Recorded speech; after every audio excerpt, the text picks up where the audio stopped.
Good morning, this is Bob Cornelissen from TopQore, and today I want to discuss how to set up a SCOM managed instance, so basically a SCOM running in the cloud. We will start first with a sketch of a design for the SCOM managed instance. So here you see a preliminary sketch. So what we need is a number of things. So everything having to do with the SCOM managed instance is on the right hand side of the screen. All of these blue blocks belong to that stuff. In the middle we need some networking. So we need a line of sight towards our on-premises domain, which is in the data center. That is on the left hand side. So starting with the story, we first need to have a direct line of sight between our cloud resources and our domain resources, because we want to have our SCOM managed instance join the domain and be available over there, because that is where our agents are living currently. So what we need is we need to have a networking infrastructure such as an VPN or an express route between on-prem and the Azure cloud. So in our case, we created a VPN connected to a V1 on the other side, and we have different networks on either side. So this is a 10.254.x.x, and on the cloud side, it's a 10.250.x.x. So different networks, that means that we can route them back and forth through the VPN whenever we need to reach something on the other side. Now, what do we need on the Active Directory side? On the left-hand side first, we need to have our domain set up. Well, that's already there. We need to have a user account, which is able to create objects in Active Directory. So basically, we are going to join our SCOM managed instance server to our Active Directory domain, and we need to have an account to do that with. We need to have a group. This group will host our computer, so the SCOM managed instance computer will be joined in there. And we need to have that account set up to have rights of adding a server to the domain and to this group. We need to have a group managed service account that is meant to run the services that we need on the SCOM server. And we need to have a DNS entry pointing towards our SCOM load balancer. So the SCOM load balancer is basically the point of contact in the cloud for all of the agents, for our consoles, etc. And then the SCOM instance itself is behind it. So we need to specify that on our internal side to have a connection point on the cloud side. All right, so then on the cloud hand side, assuming that you may have already a VPN or an express route or something which has a line of sight, in that case we need to have some address spaces. So we need some subnets. So SCOM, as you know, exists out of a SCOM management server and a database server with databases on it. So in this case we are using SQL managed instance here at the bottom.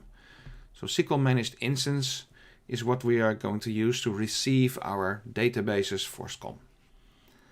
It requires a separate subnet. In this case, we chose a subnet of a /27, so it has about 32 IP addresses to use, and we are using just the generic SQL managed instance wizard to create this. We need to have a managed identity. So the managed identity is basically used to facilitate communication between the SCOM managed instance and the SQL managed instance. So we have to have some authentication mechanism going on there. So the SCOM managed instance will be something which we will install later on in the next video. The SCOM managed instance also has a subnet, so it's also living in this case in a /27, also a 32 IP addresses subnet. And we need to have a load balancer address, because we are going to define it already on the DNS server on the on-premises side. So we have to design first our subnet, okay, and then select an IP address. In my case, I took one rather from the top of the IP address range, and that gives me the possibility to define everything.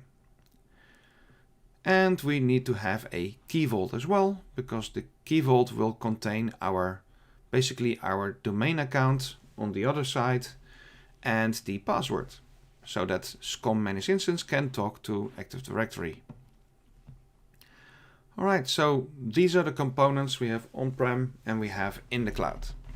So how did we build this up? Well, this is our Azure Portal. We actually created a few resource groups for this. So in this case, we have a resource group in West EU called the Networking Resource Group. And in here we have a V1, created a virtual one. So if I open this one up and go to the topology, let's get rid of all of this.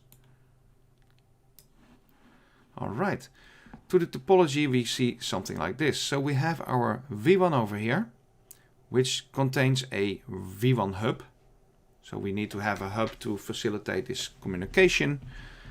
And then we have here two items. On this side we have the VPN. So the VPN gateway is here with the so the gateway is here. Then we have here the resources, so the VPN gateway connections, and over here we have the VPN site itself. So the VPN site here we have defined as the 10.254/16, which is what was the left hand side of the picture earlier, our on-premises domain site. And then below it here we have, our VNet. So this is our VNet, and we have here our SCOM MI VNet, which contains here our IP address 10.250.1, which then contains our subnets. So this is our topology, how we set it up, because we need to have a line of sight between the cloud and the on-premises. And in our case, we just use this.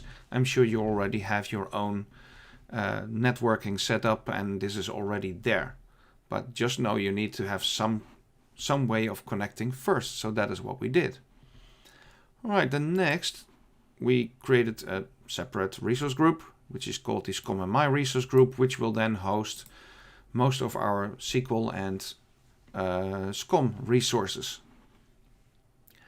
So in this resource group, we created a SQL managed instance, and we have the managed identity, and we have the key vault. So the managed identity is over here.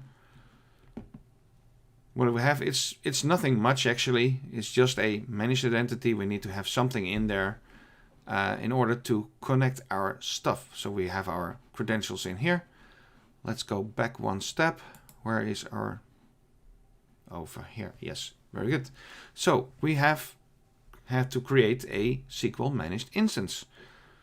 So I'm not putting this in a step-by-step over here, because there are already many step-by-steps for that, and it is also going to be included in the documentation regarding SCOM Managed Instance, because you need to have these and these and these prerequisites, and how do you create them is already in there. So we have created a SCOM MI SQL Managed Instance. It's over here, sitting in a subscription.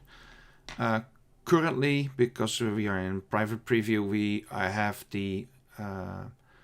to choose between West Europe and West US. So in our case, I'm in Amsterdam, so I'm taking West Europe. And of course, as we go through public preview and later on full release, then you will see more and more regions popping up. So in our case, we just choose this. In my case, I took the lowest pricing tier basically, so general purpose, Gen 5. We still have the 256 gigabytes of disk space, 4 cores, I think 8 cores is the recommended one to start with. But anyway, we'll just went for the minimum one, of course, because well, it's this is a test and demo environment, so it's not going to receive that much data anyway. All right, so that was the compute. What do we need? We need to define the access control. So we have here our role assignments, and if I go for, well, just a reader, okay. So if I go just for reader, we need to define our SCOM resource provider. We need to give that reader access to this resource, to the SQL MI. So we added this resource provider as a reader to this SQL MI. Next, we went to Active Directory admin. So for Active Directory admin, because we are now connecting two things together, we need to set those rights as well. So in this case, I first needed to make sure that I actually had the rights to do this. So if you don't, you will get a pop-up right in the middle over here at the top saying, well, you still need to get rights to even be able to assign this right. So if once you click that and you resolve that, then you get here. So then we can set an admin. And in this case, we had our managed identity, which we created earlier. We are using that to connect between the SCOM and the SQL managed instance. So we added that as the admin, and that is there. So we made that connection, well, we made the possibility for that connection.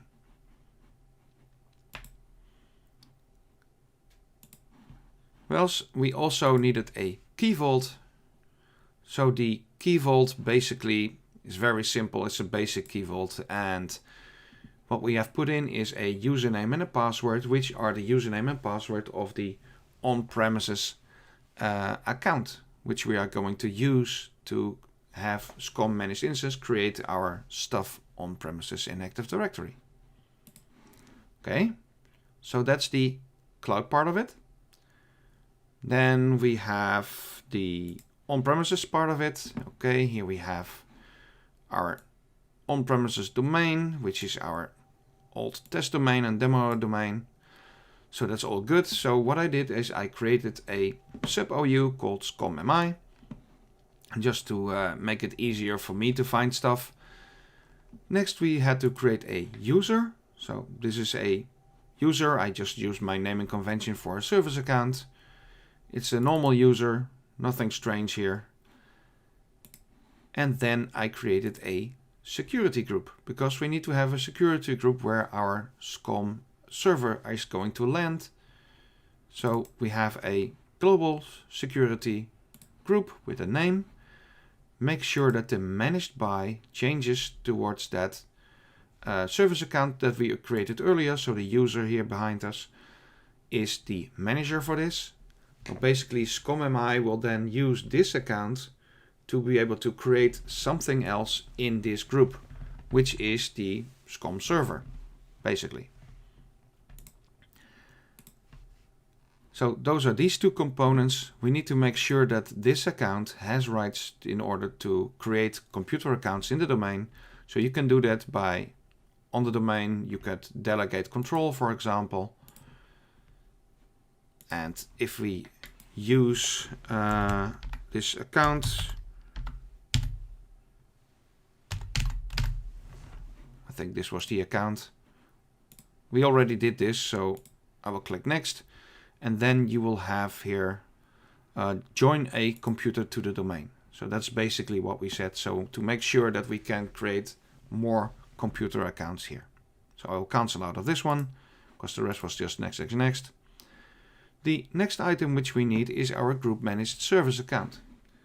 So we can create that using a command. I will just put that here. Of course I can't put it in front of this, but I can put it in front of this. Okay. Okay, so here is the command. We have the example from the documentation here at the bottom. So I'm just going to fill in my items over here. So we need to create a new AD service account, which is our group managed service account. So our GMSA service account. we need to put in our DNS hostname. So this will be our LB, so our load balancer. So the SCOM load balancer will be the one using our group managed service accounts. Okay, so who is allowed to retrieve this password? It's going to be anybody who is part of the global security group SCOM MI, which is going to be that management server. So the computer account of the management server is going to be in this group, and then it is possible for that machine to then retrieve this group policy, this group managed service account password and usernames. Right, so we have the Kerberos encryption. Next we set our service principal names, which are basically the SDK service and the normal service here of both the long name and the short name of the load balancer. So we are setting all of that in one command, which will then give us somewhere here managed service accounts, which has our managed service account over here. Right, so that means that if we go back to our design here, we have created a user account, we have created a group and assigned the user account the rights for it. We have the group managed service account created, which says that anybody in this group can use the group managed service account, the passwords, and we've created the DNS entry. Well, actually we haven't created it in the screen yet, so let me show you DNS. I think this screen actually is DNS. All right, so in DNS we just create a load balancer in this case, which is the load balancer in the cloud. We give it the fully qualified domain name, we gave it the address, so we have everything ready now to start our SCOM deployment. So we have everything here. On the left hand side we have our VPN set up. On the right hand side we have the SQL managed instance. We have the managed identity having rights on that. And we have our Key Vault, which contains our user account and password to be used by the SCOM server towards our Active Directory domain. And we have already determined what the IP subnet and the IP address of the load balancer is going to be. So the next thing we have to do is install the SCOM Managed instance itself. So if we go here towards the SCOM Managed instance, we have all kinds of good information, prerequisites, etc. You have a place where you can create an instance, and you have a place where you can view the instances that you need. So if we create a new instance, we have a number of options that we need to fill out. Just need to scroll a little bit towards where I have what I need. I'll do that later. So the Azure sponsorship, we can put in our location. So the resource group is going to be in here. We are going to give it a management group name, so which is going to be SCOM MI1, placing it in the West Europe. And next we need to add our items to it. So that will be our load balancer address. Where was my my example here? So we have our load balancer. It's going to be coming from here.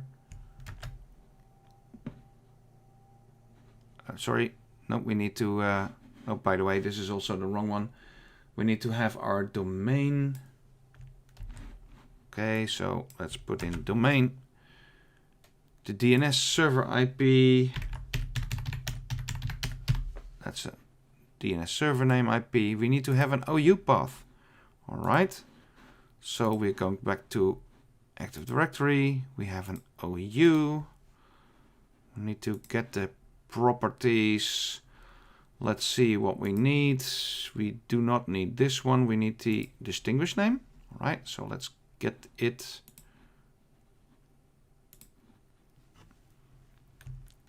See if we can copy it directly from here.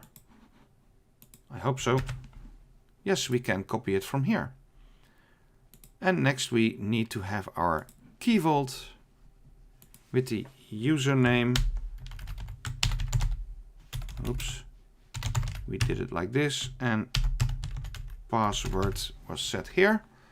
So these are just the names of the entries and not the actual username and password, because they are in the Key Vault. I'm going to use my benefit. Yes, I am. So again, this is the basics of the managed instance. Next is going to be the networking, the database, of course, if you're using tags. And after that, you can review and submit. So let's go on to the next one, which is networking. Now in this virtual networking, we have to define where we are going to. So let's see if I get the right one. So we need to be in our VNet, and we have the SCOM MI subnet over here, which we can use. We need to have our load balancer details. So the load balancer details is what we defined in DNS before. So we have our name, we have our IP address for the load balancer. Next, we need our Active Directory, computer group, and GMSA details. Right. So what do we need? The computer group first. So we have that group that we created earlier.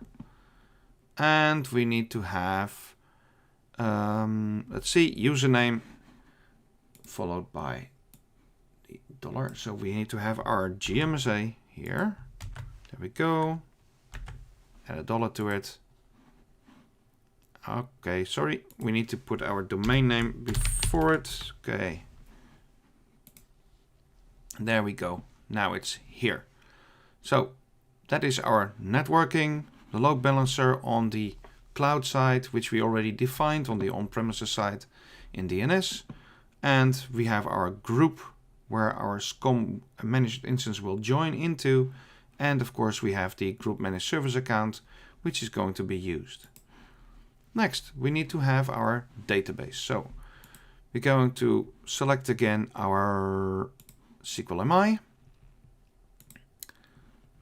We have our managed identity, which we already have defined earlier, which has rights to create stuff in this database instance.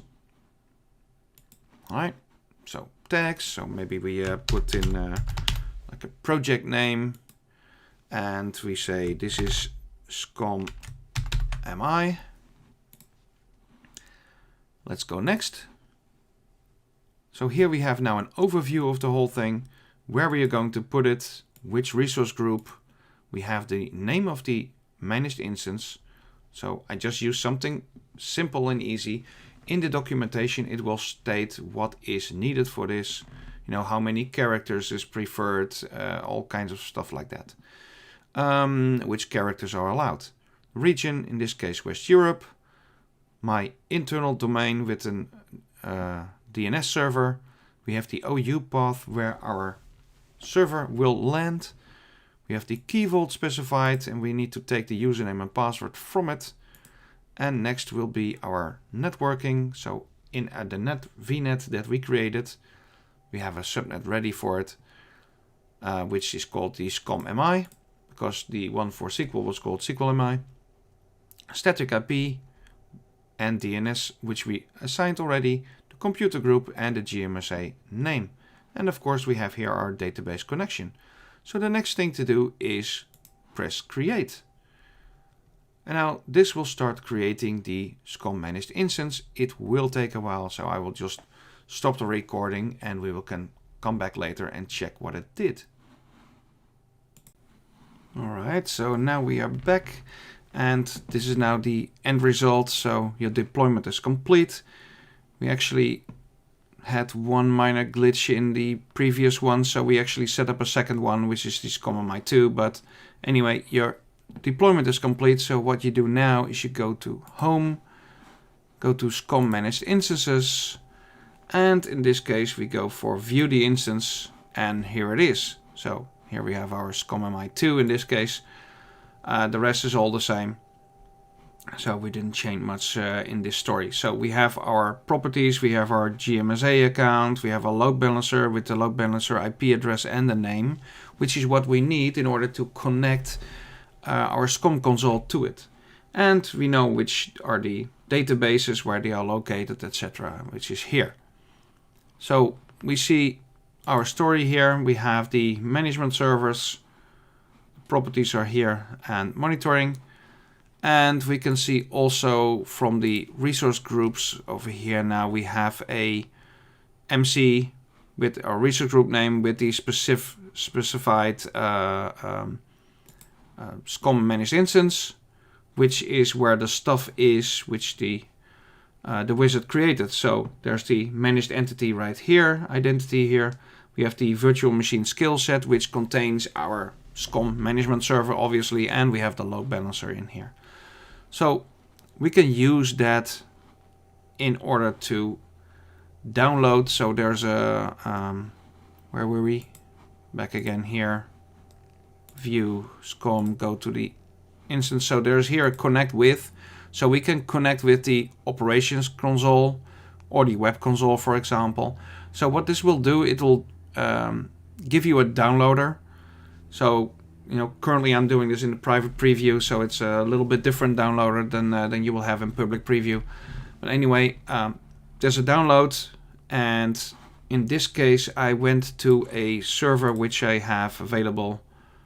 So let me just show you here. So I had a server available where there's no console installed, so I ran through the installation. I have the possibility to install the SCOM console or the SCOM web console on this particular server on-prem in this case. I just selected only the operations console, and as you see, I'm connected. So I have the management servers are here. So I have a management created, which is basically the name of the management group with a lot of zeros appended. So I can it's also in Active Directory there, and what I just did is I multi-homed, well, this exact machine, so the machine where I'm on as an agent, I multi-homed it towards here, just by using again the load balancer name and the management group name, which is also always at the top of the SCOM console, which is the SCOM MI 2, which I gave it as a name. So keep in mind, by the way, that you always need to go here to the administration settings and then click on security to allow new agents in, because by default SCOM is always set to reject new manual agent installations. So we do need to set it to review impending or automatically approve, whatever you want. So that is one of the things.